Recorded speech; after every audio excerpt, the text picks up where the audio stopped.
여러분, 운동하다 갑자기 숨이 차고 가슴이 조여오거나 눈앞이 깜깜해져 쓰러질 뻔한 경험 있으십니까?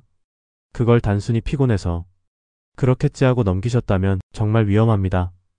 겉보기엔 건강해 보이던 젊은 운동선수가 경기 도중 쓰러져 의식을 잃고 결국 회복하지 못하는 안타까운 사건들 기억나실 겁니다. 임수혁 선수도 마찬가지였습니다. 프로야구 경기 중 1루로 뛰던 도중 갑자기 쓰러졌고 결국 비후성 심근병증으로 추정되는 원인 때문에 10년 넘게 병상에 누워있다가 41세의 나이에 세상을 떠났습니다. 심장은 단 한순간도 멈출 수 없는 장기입니다. 그런데 이처럼 조용히 숨어있다가 어느 날 돌연사를 일으킬 수 있는 병이 바로 비후성 심근병증입니다. 오늘 저는 이 병의 위험성과 어떻게 조기 발견하고 관리할 수 있는지 여러분과 함께 이야기 나누고자 합니다. 이건 단순한 의학 강의가 아닙니다. 여러분의 생명을 지킬 수 있는 경고입니다. 여러분, 우리나라는 국가건강검진 제도가 있어서 누구나 정기적으로 검사를 받을 수 있습니다. 덕분에 많은 질환이 조기에 발견되고 관리됩니다. 그러나 문제는 모든 심장 질환이 다 잡히는 건 아니라는 겁니다.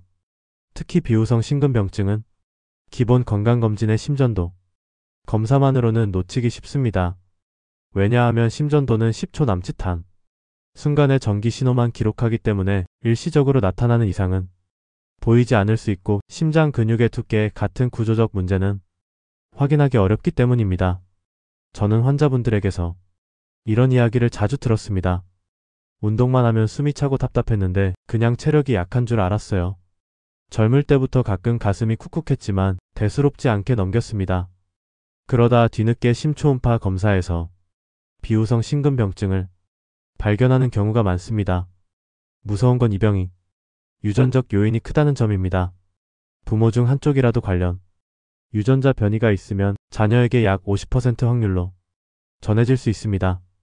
하지만 발현 시기나 증상 양상은 사람마다 달라서 어떤 이는 20대에 어떤 이는 50대에 처음 문제가 나타납니다. 그래서 더 놓치기 쉽고 더 무섭습니다. 여러분, 이 병은 초기에는 조용하지만 진행하면 호흡곤란, 가슴 통증, 실신, 심부전, 그리고 심장 돌연사로 이어질 수 있습니다. 특히 젊은 운동선수에게서 돌연사의 흔한 원인 중 하나가 바로 이 병입니다. 이제는 나와는 상관없다가 아니라 누구에게나 일어날 수 있다는 마음으로 들어주셔야 합니다. 여러분, 제가 오늘 이 이야기를 꼭 드려야 하는 이유는 단 하나입니다. 비후성 심근병증은 조기 발견만으로도 생명을 구할 수 있는 병이다. 겉보기에 멀쩡한 사람들이 운동 도중 쓰러지고 심지어 돌연사로 이어지는 경우가 있습니다. 많은 경우 뒤늦게 원인을 살펴보면 심장 근육이 비정상적으로 두꺼워져 있던 비후성 심근병증이 숨어 있었습니다.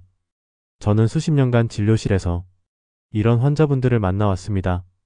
숨이 조금 차긴 하지만 괜찮겠지. 젊은데 큰 병이겠어? 이렇게 생각하고 방치하다가 어느 날 갑자기 쓰러져 응급실로 실려오는 경우가 얼마나 많은지 모릅니다.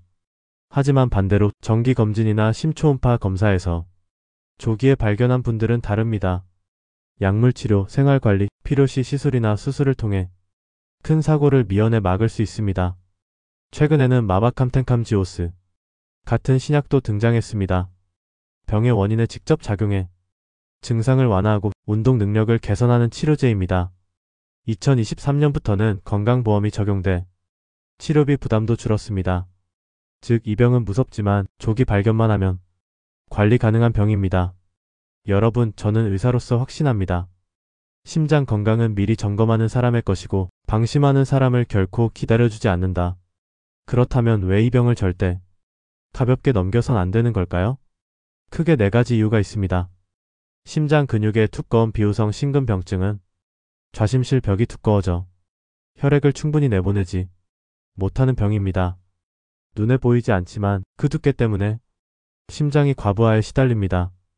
애매한 증상. 초기에는 무증상이거나 운동 시에만 숨이 차고 가슴이 답답합니다. 그래서 피곤함이나 체력 문제로 착각하기 쉽습니다. 그러나 어느 날 갑자기 실신, 흉통, 돌연사로 이어질 수 있습니다. 합병증 위험 방치하면 부정맥, 심부전, 심장 돌연사 위험이 커집니다. 특히 청소년과 젊은 운동선수에게 돌연사의 주요 원인 중 하나로 꼽힙니다. 유전적 요인. 부모 중 한쪽이 관련 유전자를 가지고 있으면 자녀에게 50% 확률로 전달됩니다. 증상 발현 시기와 양상이 달라서 나는 멀쩡하다는 말이 통하지 않습니다. 여러분, 이 4가지 이유 때문에 비후성 심근병증은 조기 발견이 무엇보다 중요합니다. 이건 단순한 권고가 아니라 생명을 지키기 위한 경고입니다. 이제 실제 사례를 보겠습니다. 먼저 많은 분들이 기억하는 임수혁 선수입니다. 2000년 프로야구 경기 중 주루 플레이를 하다 갑자기 쓰러졌습니다. 그는 무려 10년간 의식을 회복하지 못했고 결국 41세의 젊은 나이에 세상을 떠났습니다. 그의 갑작스러운 쓰러짐의 원인으로 추정된 것이 바로 비후성 심근병증이었습니다. 두 번째, 제가 진료했던 한 40대 남성은 달리기만 하면 호흡곤란을 느꼈습니다. 운동 부족이겠지 하고 넘겼지만 정밀 검사를 권유해 심초음파를 시행했습니다. 결과는 비후성 심근병증. 다행히 조기에 발견해 약물 치료를 시작했고 지금은 큰 무리 없이 생활하고 있습니다. 또 다른 30대 여성 환자는 가족력이 있었습니다. 아버지가 젊은 나이에 심장 문제로 쓰러지신 경험이 있었죠. 제가 권유한 대로 심전도와 심초음파 검사를 받았고 역시 비후성 심근병증 소견이 있었습니다. 그 덕분에 그녀는 운동을 무리하지 않고 정기적으로 치료를 받으며 돌연사를 예방할 수 있었습니다. 여러분, 이처럼 실제 사례에서 분명히 알 수 있습니다. 이 병은 증상만 믿고 방치하면 치명적이지만 조기 검진으로 발견하면 충분히 관리할 수 있다는 사실입니다. 저는 심장내과 의사로 수십 년을 살아왔습니다. 그동안 수많은 환자들을 만나면서 제가 늘 깨닫는 건 환자를 살리는 건 거창한 기술보다도 작은 조기 발견 하나라는 겁니다. 저는 진료실에서 수십 번, 수백 번 같은 권유를 반복했습니다. 심장이 불편하다면 꼭 정밀 검사를 받아보십시오. 가족력이 있다면 심전도와 심초음파 검사를 권유합니다. 처음에는 반신반의하던 환자분들이 검사를 받고 조기에 진단을 받아 치료를 시작할 때마다 저는 큰 보람을 느꼈습니다. 그때마다 속으로 이렇게 말합니다. 그래, 김 원장. 내가 강조한 그 한마디가 이 환자의 생명을 지켰구나. 여러분, 제가 이렇게 자신있게 말할 수 있는 건 제 경험이 증거이기 때문입니다. 저는 이 병이 얼마나 무서운지도 봤고 조기 발견으로 환자 삶이 얼마나 달라지는지도 봤습니다. 그래서 저는 조금은 생색을 내며 이렇게 말합니다. 비후성 심근병증은 조기 검진만이 답이다. 여러분, 듣기만 해서는 아무 일도 일어나지 않습니다. 지금 당장 실천하지 않으면 내일도 모레도 그대로일 뿐입니다. 비후성 심근병증은 소리 없이 다가옵니다. 그러다 어느 순간 돌연사로 이어질 수 있습니다. 그때는 아무리 후회해도 돌이킬 수 없습니다. 하지만 지금이라도 심초음파 검사를 추가한다면 호흡곤란이나 흉통 같은 애매한 증상이 어디서 오는지 확인할 수 있습니다.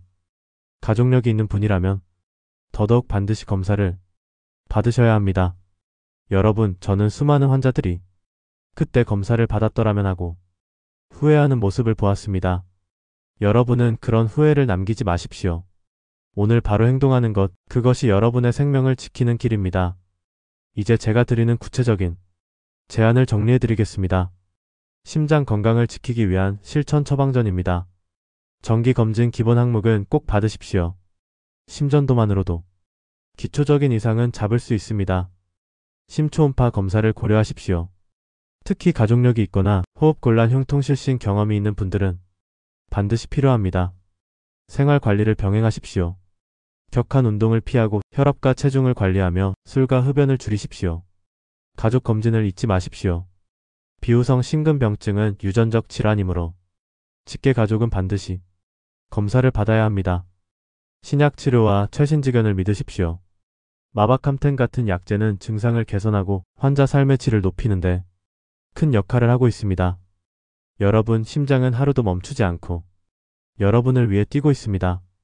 그런데 여러분은 과연 그 심장을 얼마나 챙겨주고 계십니까? 오늘 제가 드린 제안을 꼭 실천하시길 바랍니다.